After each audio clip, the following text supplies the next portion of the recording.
বন্ধুরা, আমরা অনেকেই এমন এক পর্যায়ে আসি যেখানে জীবনের অর্থ খুঁজে পাই না। মনে হয় সৃষ্টিকর্তা কি সত্যি আমাদের ভালো চান? কেন সব কিছু ভেঙে যায়?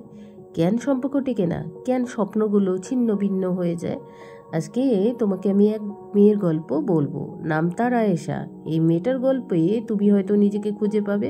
আর গল্পের শেষে যদি তুমি সত্যি একবার চোখ বন্ধ করে বিশ্বাস করতে পারো, তাহলে তোমার হৃদয়ে ভিতরেই একটা কিন্তু নতুন শান্তির সূচনা হবে। একাকিত্বের দিনগুলো, আয়েশা ছিল একটি মধ্যবিত্ত পরিবারের মেয়ে। বাবার স্বপ্ন ছিল মেয়ে সরকারি চাকরি করুক। মা চাইতো মেয়ে যেন কারো বউ হয়ে সুখী সংসার করে। আয়েশা নিজেও অনেক স্বপ্ন ছিল, সে চাইতো নিজে কিছু করতে, নিজের পরিচয় করতে। কিন্তু বিশ্ববিদ্যালয় শেষ হওয়ার পর জীবনের প্রথম ধাক্কাটা আসে। 3বার চাকরির পরীক্ষা দিয়েও সে পাশ করতে পারলো না। আত্মীয়রা হাসাহাসি করতে লাগলো, এই মেয়েটা তো কিছুই করতে পারবে না। পাশের বান্ধবীদের কেউ সরকারি চাকরি পেল, কেউ বা বিদেশে গেল, কেউ বা বিয়ের পরে সুখ হয়ে আছে। শুধু আয়েশা রয়ে গেল ঘরের কোণে একা। সকালে উঠে আয়েশা আয়নার দিকে তাকিয়ে ভাবতো, তুই কি ব্যর্থ? তুই কি কখনো ওকে প্রমাণ করতে পারবি না? তুই কি কিছু পারিস?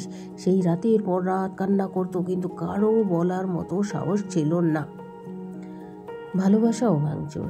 এই সময় এক ছেলের সঙ্গে পরিচয় হয়, নাম রাজ। রাজ ওর কষ্টগুলো বুঝতো, ওর পাশে থেকেছে, সাহস দিয়েছে। রাজকে বিশ্বাসও করতো আয়েশার জীবনে একটু হাসতেও সুযোগ করেছিল রাজের জন্য। মনে হয়েছিল সব কিছু শেষ হয়ে গেল, একজন তো মানুষ আছে যাকে ও ভালোবাসে। কিন্তু বাস্তব ছিল অন্যরকম।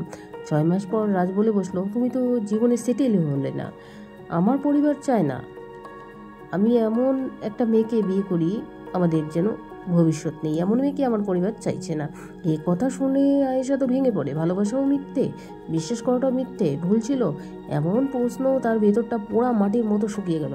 সৃষ্টিকর্তার কাছে প্রশ্ন। এই অবস্থায় এক রাতে আয়েশা মাথায় নিচু করে সৃষ্টিকর্তার দিকে তাকিয়ে বলল, তুমি কি আমায় দেখতে পাও না? আমি কি এমন খারাপ? কেন আমার সাথে বারবার এমন হচ্ছে? তোমার কি কোনো পরিকল্পনা নেই আমার জন্য? সে রাতটা ছিল খুবই ঠান্ডা, জানলা দিয়ে হাওয়া ঢুকছিল। আয়েশা চোখের পানি ফেলতে ফেলতে ঘুমিয়ে পড়ল। আর তখনই সে দেখলো এক আশ্চর্য স্বপ্ন। স্বপ্নে বৃদ্ধ লোকটি, সেই স্বপ্নে নিজেকে দেখতে পেল এক বিশাল মাঠে দাঁড়িয়ে আছে। সামনে বসে আছে এক বৃদ্ধ, সাদা দাড়ি, মায়াময় মুখ, তার হাতে একটি কাপ, ভাঙা কাপ। বৃদ্ধটি তাকে সেই কাপটি দিলেন। আয়েশাকে বলল, এটা ভাঙা, তুমি আমাকে কেন এটা দিচ্ছ? আয়েশা বলছে। লোকটি মৃদু হেসে বলল, এই কাপটা আমি নিজেই ভেঙেছি, কারণ আমি চাই তোমার জন্য আরো ভালো কিছু তৈরি করতে। এই ভাঙা কাপটায় তুমি চা খাবে, তোমার হাত কেটে যাবে, কিন্তু তুমি যদি এটা ছেড়ে দাও, আমি তোমাকে এমন একটা কাপ দেবো যা সোনা দিয়ে বানানো। তুমি কি বিশ্বাস করো আমাকে? আয়েশা কিছু বলল না। বৃদ্ধ আবার বললেন, জীবনের যা কিছু ভেঙে যায় তা আমি ভেঙে দিয়েছি, কারণ আমি জানি তা তোমার জন্য ভালো না। তুমি শুধু ধৈর্য করো, বিশ্বাস করো। সে কথা শুনে আয়েশার ঘুম ভেঙে গেল। জেগে উঠে বুঝতে পারলো আয়েশা, সকালে হতেই আয়েশার মনে হচ্ছিল যেন কিছু একটা বদলে গেছে। সে আয়নার সামনে দাঁড়িয়ে নিজেকে বলল, আমি তো আসলে ঠিকই ছিলাম, শুধু সময়টাই ছিল পরীক্ষার। সে মনে বলল, হয়তো চাকরি না পাওয়ার মানে আমার অন্য কিছু করার আছে, আর হয়তো সম্পর্ক ভেঙে যাওয়ার মানে সৃষ্টিকর্তা আমাকে কিছুর জন্য প্রস্তুত করেছে। আয়েশা এবার আর কান্না করলো না। সে তার ডায়েরিতে লিখলো, আমি আজ থেকে ভাঙা কাপটি নামিয়ে রাখছি, আমি অপেক্ষা করব সোনার কাপের জন্য। নিজেকে গড়া শুরু করলো। পরের দিন থেকে আয়েশা আবার শুরু করলো, নিজের ছোট্ট একটা ইউটিউব চ্যানেল খুললো। চ্যানেল যখন চালু করলো, সেখানে সে হতাশা মানুষের সাথে নিজের গল্প শেয়ার করতে লাগলো। 2 মাস পর একটা ছোট্ট এনজিও থেকে চাকরির অভাবও পেল। 6 মাস পর তার একটা ইউটিউব ভাইরাল হলো, ইন্টারভিউ ভাইরাল হলো। মানুষ বলল, এই মেয়েটা তো সাহসী লড়াকু।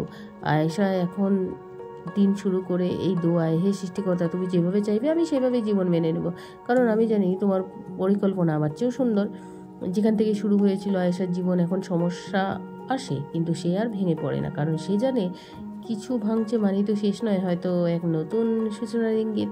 আর সেই বৃদ্ধার স্বপ্নটি বিশ্বাস করে সে জানে যা কিছু হারায় তা হঠাৎ করে নয়, তাই এক মহা পরিকল্পনার অংশ। শেষ কথা বন্ধু, জীবনের প্রতিটি ভাঙ্গন, প্রতিটি বন্ধ দরজা সবই সৃষ্টিকর্তার এক নিখুঁত প্ল্যানের অংশ।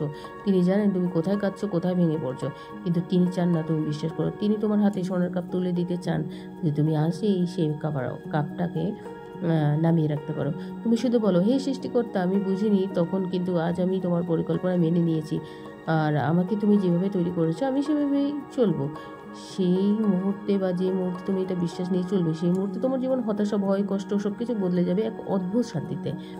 মেসেজ টু অল, যদি চাকরি না পাও বিশ্বাস করো কিছু ভালো আসছে। আর যদি কেউ ছেড়ে চলে যায় জানো সে জায়গা ফাঁকা হয়েছে কারো আরও ভালো আসার জন্য। যদি বারবার হার পাও বুঝে নাও তুমি তৈরি হচ্ছে এক বড় জয় গ্রহণের জন্য।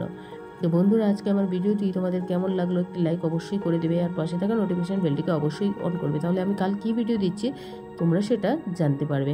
আর যারা আমার ভিডিওটি আজ প্রথম দেখছো বা আমার ভয়েসটি যারা প্রথম শুনছো, কে কোন প্ল্যাটফর্মে আগে আমাকে কোথায় দেখেছো অবশ্যই কমেন্টস করবে। আর যারা প্রথম দেখছো তারা অবশ্যই কমেন্টস করবে আমার ভয়েসটি কেমন বা আমার ভিডিওটি তোমাদের কেমন লাগে। ধন্যবাদ বন্ধুরা, ভালো থেকো।